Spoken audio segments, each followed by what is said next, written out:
like, share, and subscribe to my channel, Trendish Teas. And I'm here to give you your review of Real Housewives of Atlanta, Season 11, Episode 19. So it's going to be, I'm going to bounce around because I left my notes at home. But you'll get the gist of what it was last night. So they opened the episode still talking about Eva's wedding, her 3 wardrobe changes, and how Nene was feeling in the background of it.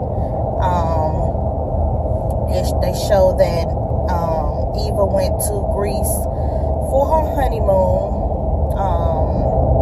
and that was really it when it comes to her honeymoon and her wedding. And then they jump around to, I believe they jump around to Nene, Tanya, and Marlo at Marlo house talking about Eva.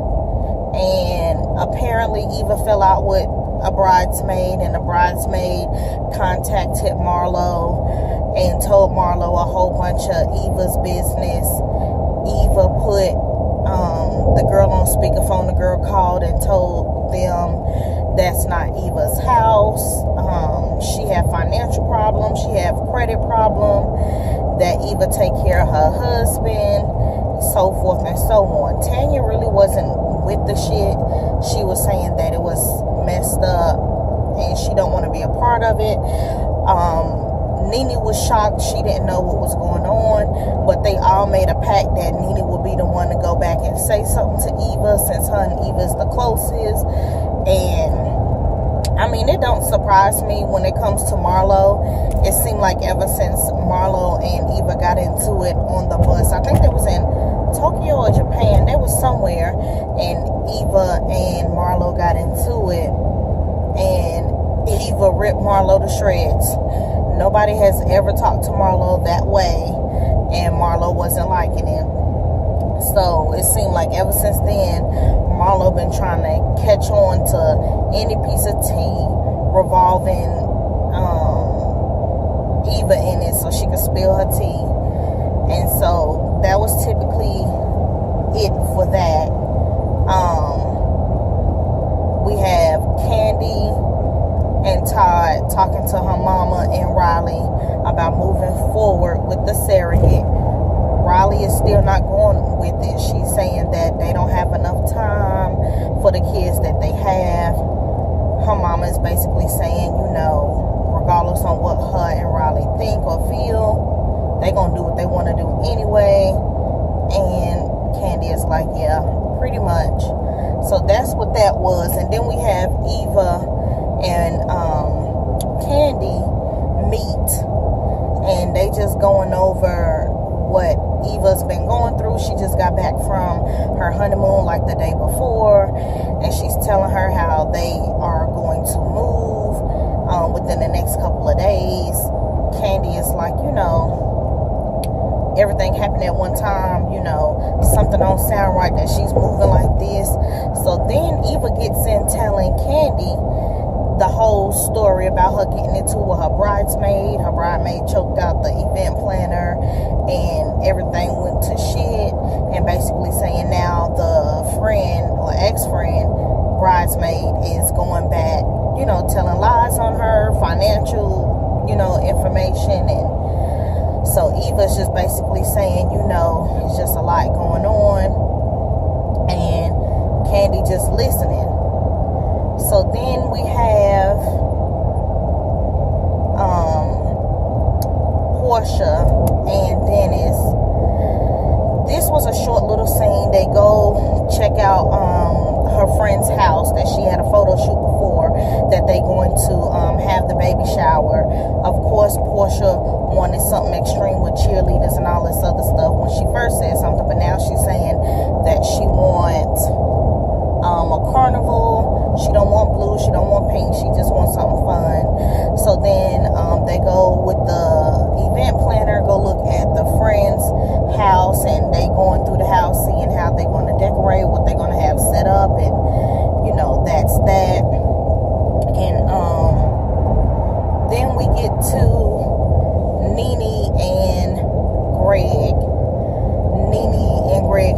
conversation, Nene just speaking on, she really thought things was going to end between them. She wanted a divorce, she wanted a separation, because she felt like ever since Greg's been diagnosed, he's been really mean to her. And at first I was on Nene's side, saying that, you know, she not in the medical field, so she don't know what it is to be a caregiver in that way.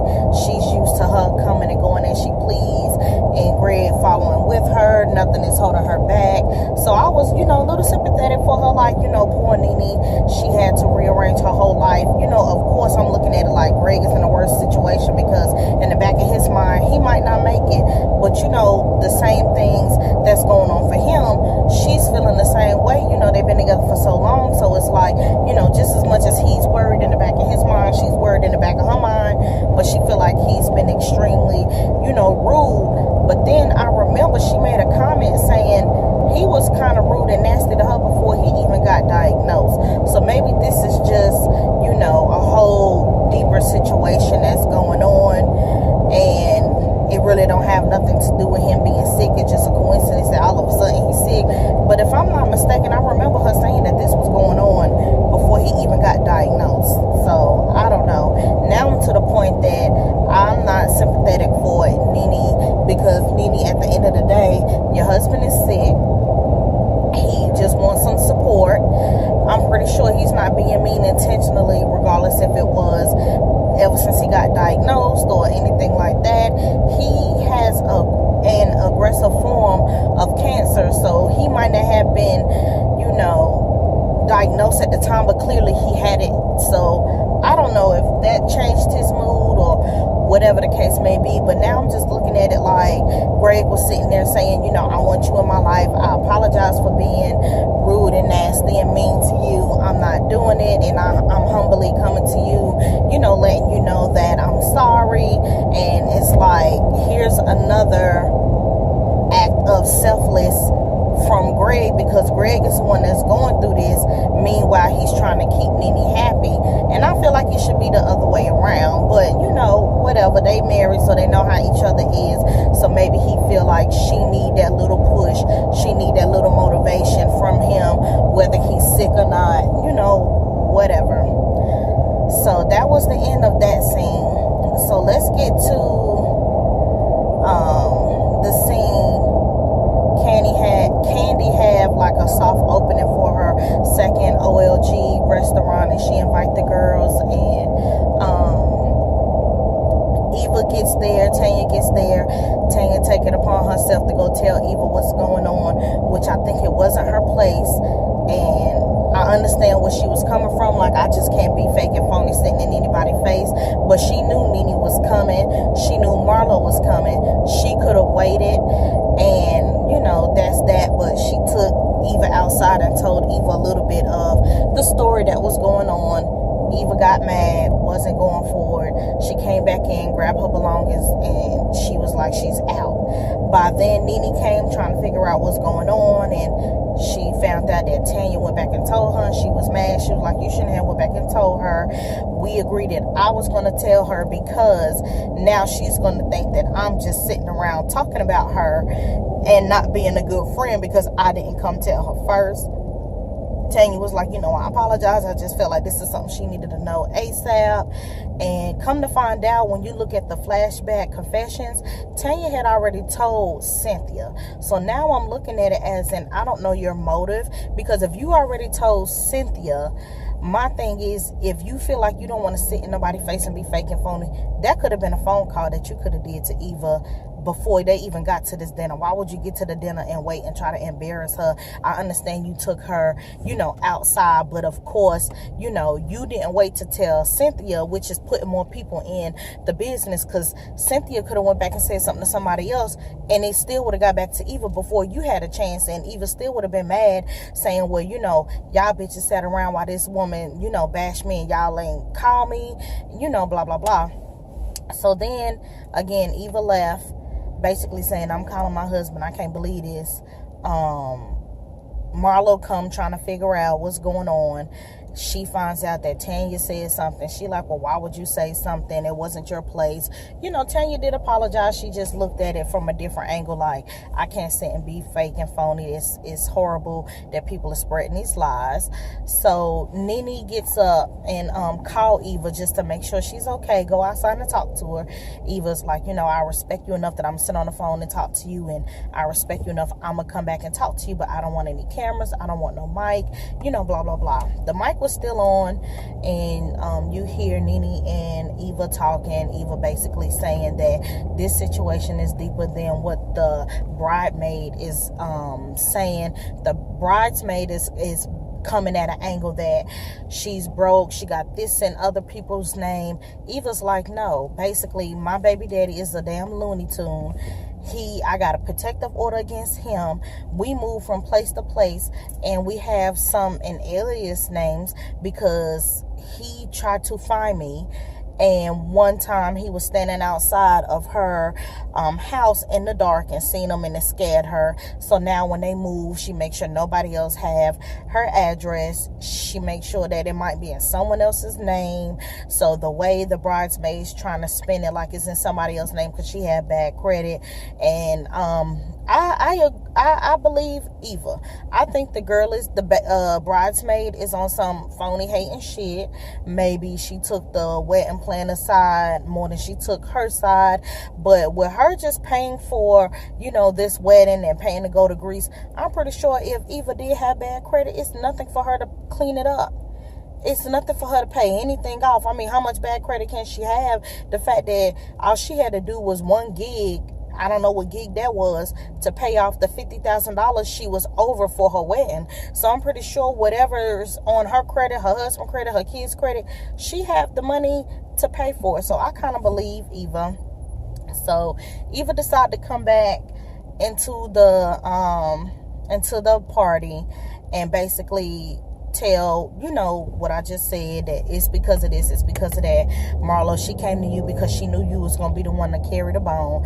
Candy get in her confessional saying no wonder Eva tried to have this conversation with her. She was doing damage control because she was trying to understand, you know, we here to talk, you know, casual conversation.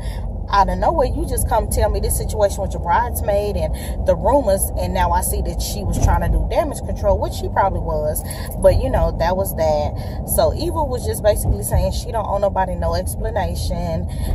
She's gonna tell them what's going on, but she don't owe it to anybody to say anything, and the rumors is not true. She don't care if they believe it or anything like that. So that was typically the end of that. They show a clip of the next episode, which is the final episode for the season before the first reunion, and it looks like Portia's having, oh no, not Portia, looked like Cynthia maybe having some type of event, and Kenya was invited. Nene is not too happy about it, and I guess this is the situation that everybody kept saying, that Cynthia kept making it seem like she didn't know Kenya was coming, and come to find out she's the one that invited her. So we'll see how that plays out next time. So that's my review again, you guys, on Real Housewives of Atlanta season 11 episode 19. Again, remember to like, share, comment, and subscribe, and I catch y'all later on tonight on the rest of the reviews. I believe it's Love and Hip Hop Miami. But again, see you later, guys. Bye.